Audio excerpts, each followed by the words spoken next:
So Tulsi Gabbard has announced that she will not be partaking in the DNC debates on December 19th in Los Angeles. Now, I'll read you the statement that she put out on Twitter. She said, "For a number of reasons, I've decided not to attend the December 19th debate, regardless of whether or not there are qualifying polls.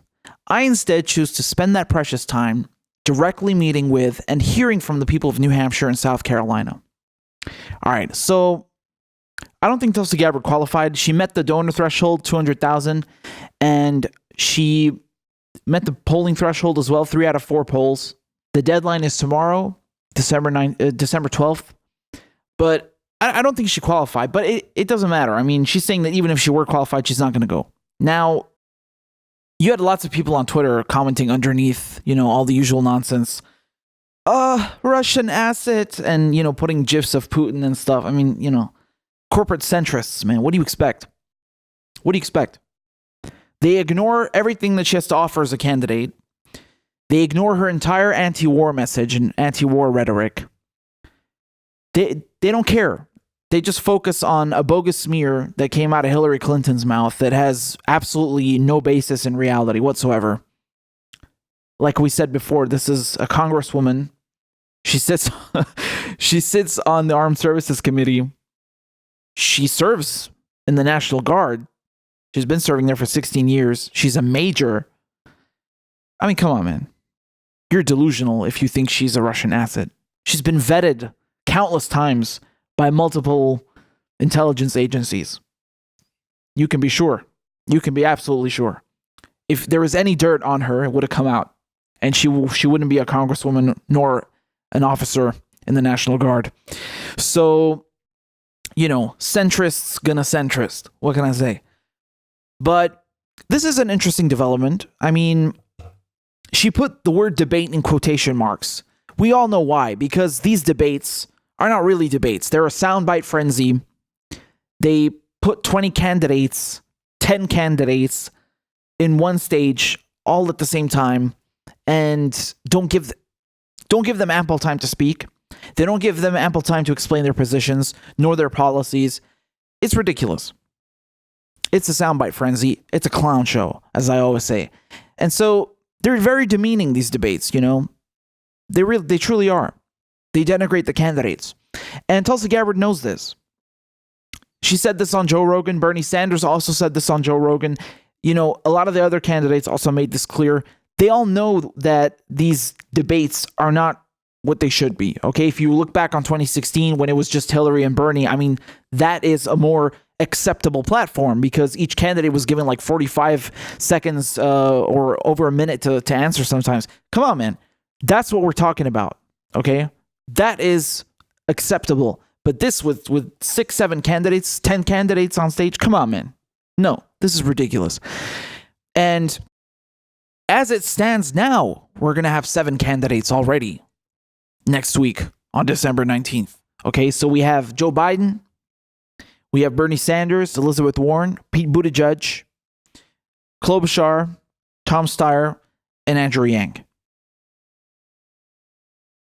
Now, with Tulsi Gabbard, if you guys remember, she actually hinted last time, well, in October, she hinted that she wants to boycott the debates, right? And she ended up qualifying, and she ended up showing up at the debates. She was there, but I think that I think they forced her hand. Let me explain. I think that even if she wanted to boycott the debates, she had no choice but to come. Let's put this into context. Hillary Clinton hadn't smeared her yet. However, there were smears coming from the New York Times and from CNN. Okay, they were calling her a Russian asset. They were calling her a Russian agent. The New York Times put out this greatest hits smear piece with every smear imaginable about Tulsi Gabbard in one article. I mean, it's truly astounding.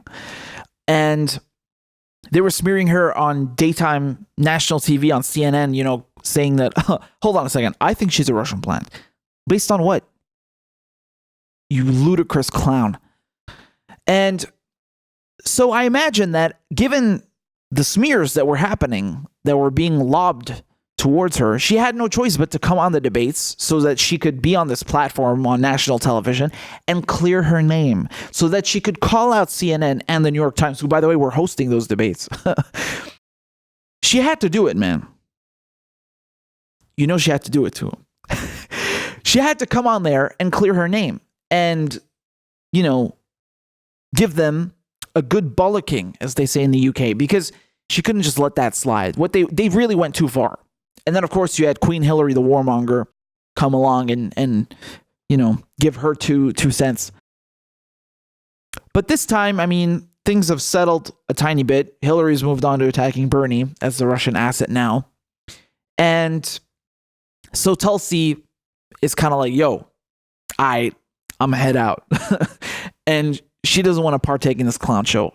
I don't blame her. However, at the same time, I know that many people appreciate and value Tulsi Gabbard's voice in this election because she is the most prominent anti-war candidate.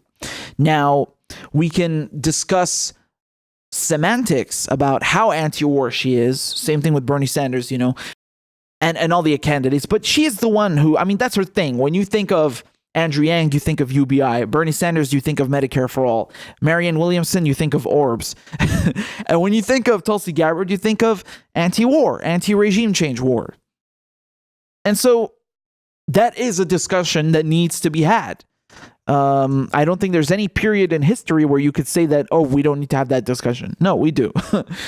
So she does bring value to this election. Let's be very clear on that. You know, these Russian agent smears are garbage. Anyone who's to the left of the party is going to be accused of being a Russian agent. Everyone. Look, they're even doing it to Bernie Sanders now. Hillary Clinton. I mean, this is madness. Hillary Clinton coming out and saying that Bernie Sanders is, you know, favored by the Russians, or that if he's not complicit, he's being played by them, which is equally ludicrous. So anyone to the left of the party is going to get, you know, boxed in with that label. That's how they do, man. That's how they do. And regardless of all that riffraff, Tulsi Gabbard does bring value to this election. You know, when she was on the debate stage, Bernie Sanders is playing it safe, right? He has a non-aggression pact with Elizabeth Warren.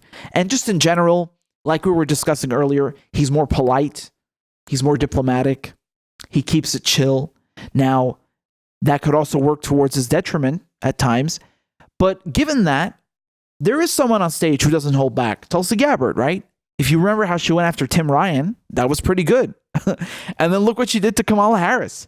She iced her. She iced Kamala. All right? She knocked her out clean. Kamala's gone. Candidacy over. Over. You get what I'm saying? So Tulsi's a good ally, and she's dangerous on stage, and they know that. They know that. They didn't let her go after Elizabeth Warren during the last debates. I was pretty sure that she was going to do it, man. They cut her off early, right? And she was also there to attack CNN. Well, not attack, defend herself, rather, against the attacks from CNN and the New York Times. So she knows how to stand up for herself, and she knows how to take on the centrists, right? And she also sparred with Pete Buttigieg. So it is a shame that she's not going to be there now. You know, she could have maybe taken down Pete Buttigieg further. She could have gone after Elizabeth Warren. Who knows what surprises Tulsi Gabbard could have brought us, right, before Christmas. So it is a shame. Now, we don't know, at least I don't remember the thresholds and requirements for the January debates, but who knows? We'll see. Maybe she might be back. Now, Tulsi Gabbard won't be participating. Yesterday, however, they announced that Andrew Yang qualified for the debates. Okay, so Andrew Yang will be there next week. I can't say I'm too pleased. Okay, and it's not just about Yang. I mean, also Tom Steyer and Klobuchar and Buttigieg. I mean, what are these clowns doing there? What really needs to happen is we need to narrow the field down to Warren, Sanders, and Biden, and then it's going to be crunch time. Right now, this is weak sauce. Okay, and the reason, I mean, Yang Gang already going to come after me right now because I said that, but I can't support somebody who says that Julian Assange should stand trial in a country that he's never even visited. Okay, so we know that Yang has been backpedaling on Medicare for All. He flat out lied about supporting it. You can't say that you support Medicare for All if you're not going to ban private insurance. That's incompatible. So he lied about that. And if you still want to give him the benefit of the doubt, clearly you can't defend what he said about Julian Assange. I mean, you cannot defend the indefensible. This is completely inexcusable what he said about Julian Assange. Absolute disqualifier. This disqualifies him. I mean, I don't care if you're a Republican or a Democrat or a progressive or whatever. That is an abhorrent position to have. And he said it so callously and coldly, like, yeah, I believe Julian Assange should stand trial in the U.S. For what? He never been to the U.S. So there you go. And I'm not happy about him being on the stage, but I'm also not happy about, Buttigieg, who's a weasel and an opportunist, nor with Steyer, who bought his way onto the debate stage. It's too much, and the field needs to be thinned and narrowed, hopefully soon. We're approaching the primary, so hopefully soon. But anyway, I don't really blame Tulsi Gabbard for boycotting the debates. Can you really blame her? I mean, look at the DNC, how they've treated Bernie Sanders, how they treated her. The establishment is corrupt. They're out to get her. So they're not playing fair. They can't be trusted, and they're never going to play fair. So I don't blame her.